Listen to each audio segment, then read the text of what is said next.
Hello students, और आप कैसे हैं। देखिए, आज हम जो हैं आबकारी अधिनियम, जैसा कि मैंने कहा था कि मैं एक माइनर एक्ट लेके आऊँगी। तो पहला एक्ट है हमारा आबकारी अधिनियम। तो आबकारी अधिनियम पढ़ेंगे। अब हम पढ़ने से पहले मैं आपको कुछ बातें बता दूं जो कि आपको जाननी चाहिए। कि जैसे कि हम यहाँ पे पढ़ेंगे, तो देखिए, मैं आपको बिल्कुल भी लेक्चर दे के नहीं जाऊँगी। क्यों? क्योंकि लेक्चर दे के जाना मतलब कि आपके कई प्रश्नों को मिस कर देना। इसलिए आपको सबसे पहले हम पारंपरिक रूप से ही पढ़ेंगे। आप बेयर एक्ट सामने रखेंगे, मैं भी बेयर एक्ट सामने रख के ही पढ़ाऊँगी। एक एक सेंटेंस को पढ़ते जाऊँगी, आपको समझाते जाऊँगी। और एक मूलभूत बात ये भी बहुत ज़रूरी है कि अगर आप हिंदी मीडियम से हो या इंग्लिश मीडियम से हो, अगर आप प्रीलिम्स क्रैक कर रहे हैं, तो आपको इंग्लिश मीडियम वालों के लिए हिंदी उतनी ज़रूरी है और हिंदी मीडियम वालों के लिए इंग्लिश उतनी ही ज़रूरी है। तो हम यहाँ हिंदी और इंग्लिश दोनों में पढ़ेंगे। देखिए, मैं हिंदी मीडियम से हूँ, हो सकता है मैं इंग्लिश मीडियम वालों की आकांक्षाओं पे खरी ना उतरूँ, लेकिन हाँ, हिंदी मीडियम वालों के लिए मेरा पूरा कमांड है। और हम जो है बहुत अच्छे से किसी भी सेक्शन को पढ़ेंगे, और पढ़ने के बाद उसको एक्सप्लेन करने के बाद मैं आपको उसमें से ये बताऊंगी कि किस तरीके के प्रश्न पूछे जाते हैं पीएससी में। तो ऐसा करके हम ऑल ओवर जितने भी हमारे सेक्शंस हैं या परिभाषा खंड या सब सेक्शंस हैं, तो हम उसको कवर कर लेंगे। तो यहाँ पे हम देखते हैं, आप सबसे पहले बैरेट ले लेंगे और किसी भी अधिनियम को आप पढ़ेंगे, किसी भी एक्ट को पढ़ेंगे, तो पढ़ने का तरीका ये होता है कि सबसे पहले आपको उस एक्ट का पूरा नाम याद होना चाहिए। नाम से मतलब है कि उसका जो सन है वो भी आपको बहुत अच्छे से याद होना चाहिए। क्यों? क्योंकि उसको लेके भी कई बार परीक्षा में प्रश्न पूछे गए हैं। साथ ही साथ इस एक्ट के, जिस भी एक्ट को आप पढ़ रहे हैं, उसका अधिनियम संख्यान, उसमें कुल कितने अध्याय हैं, इट मीन्स चैप्टर कितने हैं और कितने सेक्शंस हैं। तो ये सारी की सारी चीज़ें आपको जनरल बातें हैं, इसको जनरल बात कहते हैं, तो ये आपको याद होनी चाहिए। बिल्कुल वैसे ही है जैसे कि हम मान लीजिए खाना बना रहे हैं, तो खाना कोई भी सब्जी बनाते हैं, तो आलू की सब्जी बनाओगे तो आलू तो ज़रूरी है ना। तो इसीलिए ये सारी जनरल चीज़ें होती हैं। तो इन सारी चीज़ों को आपको, जिस भी एक्ट को पढ़ें, तो इस एक्ट को हम पढ़ रहे हैं। पहला एक्ट है हमारा, आप सब के सब जो है आबकारी अधिनियम ले लीजिए। यहाँ से आपको उल्टा दिख रहा है कि नहीं? आबकारी अधिनियम, आबकारी अधिनियम 1915, एक्साइज एक्ट 1915, इसका अधिनियम क्रमांक 2 है और इसमें कुल 69 जो है सेक्शंस हैं।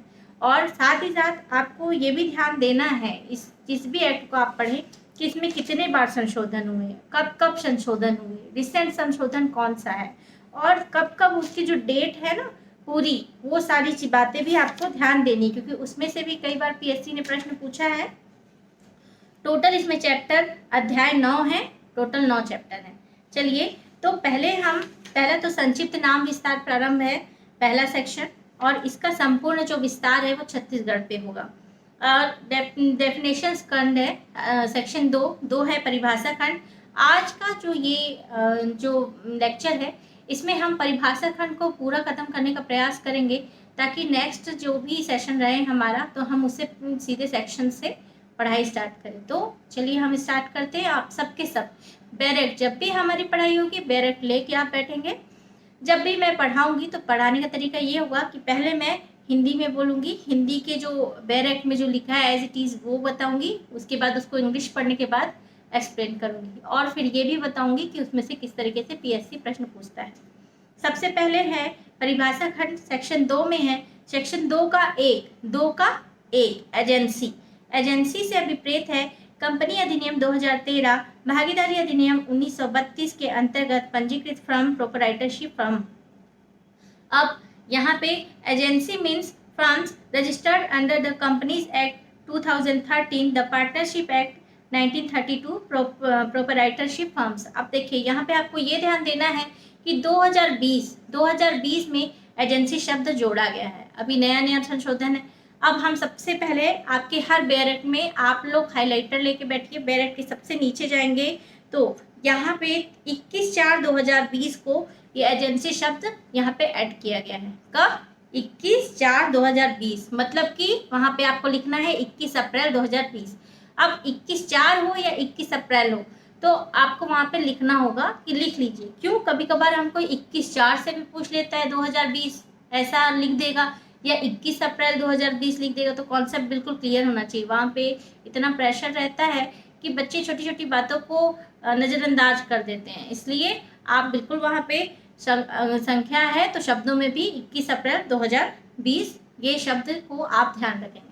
नेक्स्ट है, अच्छा, एजेंसी से एक चीज और पूछा जा सकता है, पीएससी ये भी पूछ सकता है कि एजेंसी के अंतर्गत कौन कौन से अधिनियम, तो कौन कौन से अधिनियम है ये भी हमको क्लियर होना चाहिए। कंपनी अधिनियम और भागीदारी अधिनियम। अब नेक्स्ट है 1A बियर। बियर में एल स्टाउट, पोर्टर तथा अन्य समस्त किण्वित मदिराएं सम्मिलित है जो साधारणतया माल्ट से बनी है। Beer includes all stout, porter, all other fermented liquors usually made from malt. अब यहाँ पर से कैसे प्रश्न पूछा जा सकता है, 1क में है। सबसे पहले आपको ध्यान देने योग्य ये है कि ये कब जुड़ा है, 1क में बियर है और यहाँ पे ये पूछ सकता है कि बियर के अंतर्गत क्या क्या आते हैं। बियर के अंतर्गत क्या क्या आता है, तो एल स्टाउट, पोर्टर, ऐसी अन्य समस्त किण्वित मदिराएं, अकिण्वित नहीं बोल रहा है, किण्वित मदिराएं बोल रहा है, और जो साधारणतः माल्ट से बनी है। तो ये ऐसा ही प्रश्न पूछेगा। तो आप जब माइनर एक्ट में भी जाएंगे तो ये इस चीज को ध्यान रखेंगे। अब नेक्स्ट है 2 बोतल भरना। बोतल भरना से अभिप्रेत है विक्रय के प्रयोजन के लिए मदिरा को मंजूसा या अन्य बर्तन में किसी बोतल, घड़े, कुप्पी या अन्य समरूप पात्र में अंतरित करना। बोतल भरने के अंतर्गत बोतल का पुनः भरा जाना भी शामिल है। Bottling means to transfer liquid from a cask or other vessel to a bottle, jar, flask or other similar receptacle for the purpose of sale. The bottling includes rebottling. देखिए यहाँ पे आप एक चीज ध्यान देंगे, क्या कंफ्यूजन होती है बच्चों को ये बता रही हूँ। एक के बाद सीधे 2 समझता है बच्चा, है ना, लेकिन यहाँ पे क्या है, एक क भी है, 1A भी है। तो इस चीज को ध्यान देना है क्योंकि एजेंसी इंपॉर्टेंट है, क्योंकि नया जुड़ा हुआ है। बियर हमेशा पूछा गया है इसलिए भी इम्पोर्टेंट है, तो ये 1क में आ गया है, इस चीज को ध्यान देंगे। 2 में बोतल भरा जाना है। अब बोतल भरा जाना में क्या है पिन पॉइंट ये है कि बोतल भरा जाना मतलब कि विक्रय के प्रयोजन के लिए बोतल भरा जाना। किस चीज के लिए, यहाँ पर से हमेशा जो प्रश्न पूछा जाता है या जहाँ से पूछने लायक ऑब्जेक्टिव बनते हैं, तो यहाँ पे विक्रय के प्रयोजन के लिए बोतल भरा जाना। और बहुत मोस्ट इम्पॉर्टेंट, कई बार पूछा भी गया है, बोतल का पुनः भरा जाना भी बोतल भरा जाना कहलाता है। बोतल का पुनः भरा जाना भी बोतल भरा जाना कहलाता है। नेक्स्ट है 2-3 में है मुख्य राजस्व प्राधिकारी। मुख्य राजस्व प्राधिकारी भी कहते हैं, हिंदी में इसका पर्यायवाची किसी के बैरक में होगा मुख्य आगम प्राधिकारी, किसी के बैरक में होगा मुख्य राजस्व अधिकारी। तो कंफ्यूज होने की कोई जरूरत नहीं है, दोनों के दोनों अधिकारी एक ही होते हैं। मुख्य राजस्व अधिकारी से अभिप्रेत है ऐसा प्राधिकारी जो राज्य सरकार द्वारा इस अधिनियम के प्रयोजन के लिए मुख्य राजस्व प्राधिकारी घोषित किया गया है। Chief revenue authority means the authority declared by the state government to be the chief revenue authority for the purposes of this act.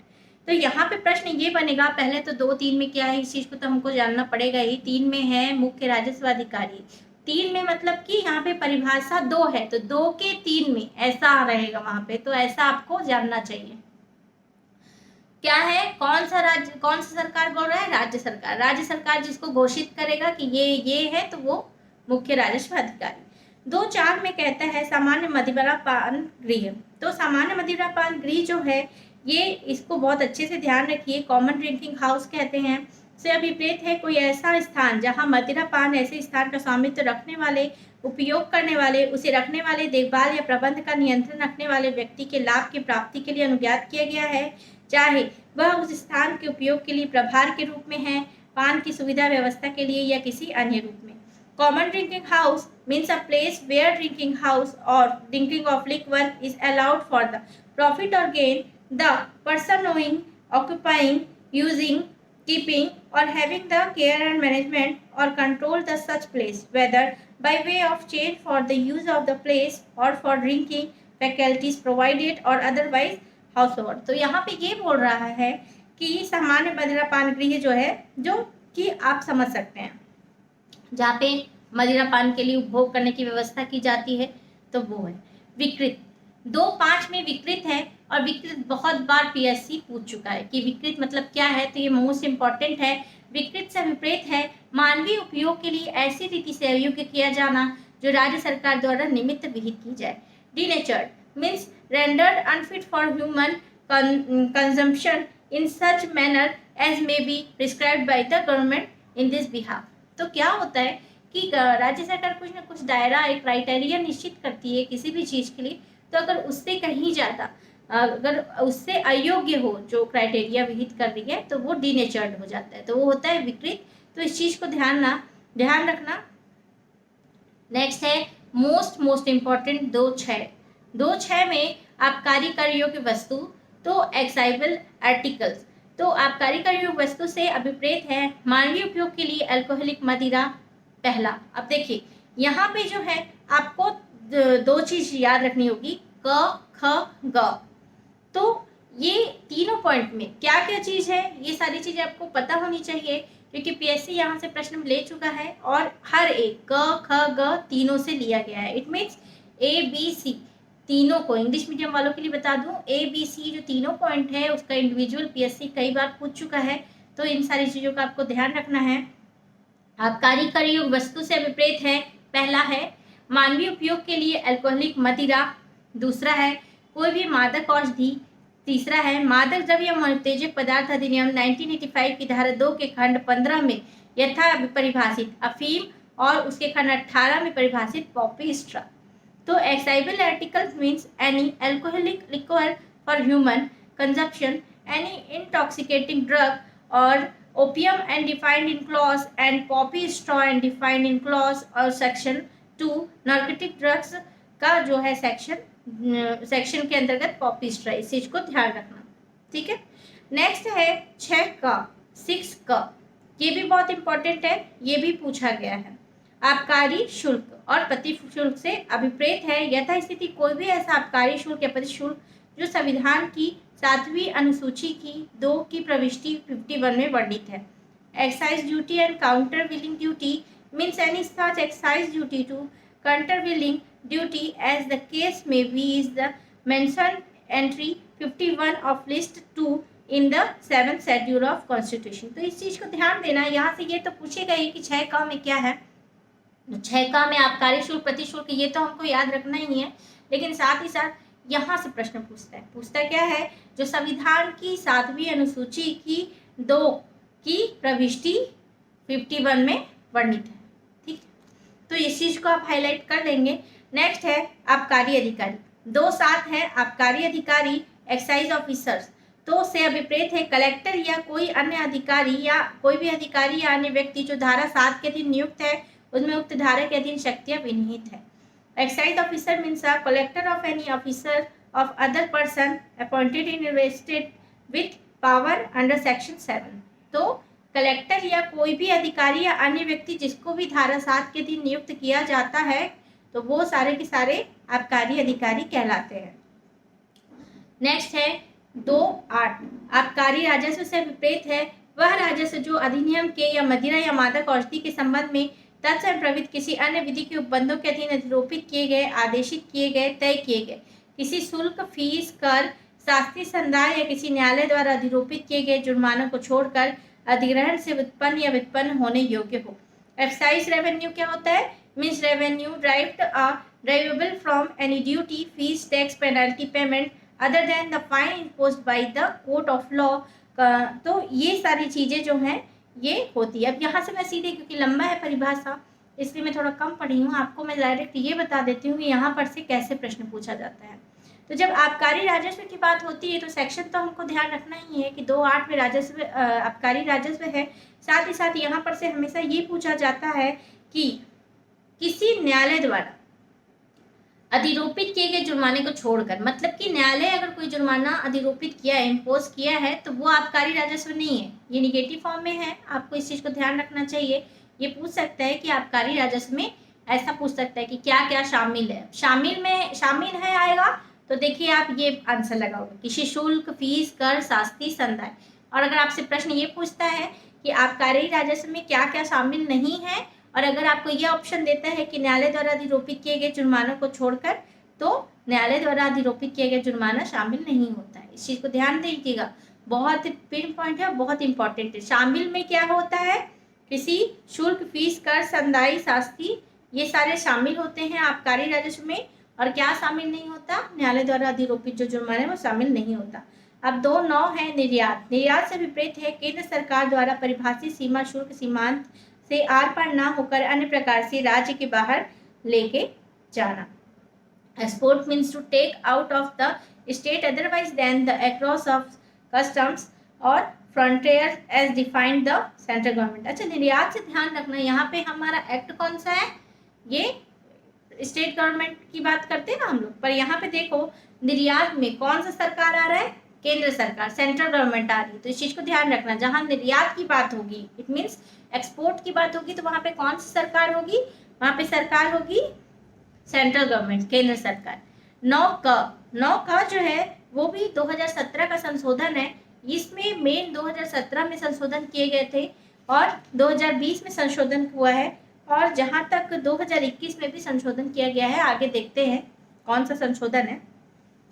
2017 का जो संशोधन है 9 का, होटल आपको याद रखना जरूरी है क्योंकि संशोधित है, संशोधित सेक्शन से इंक्लूड किए गए हैं।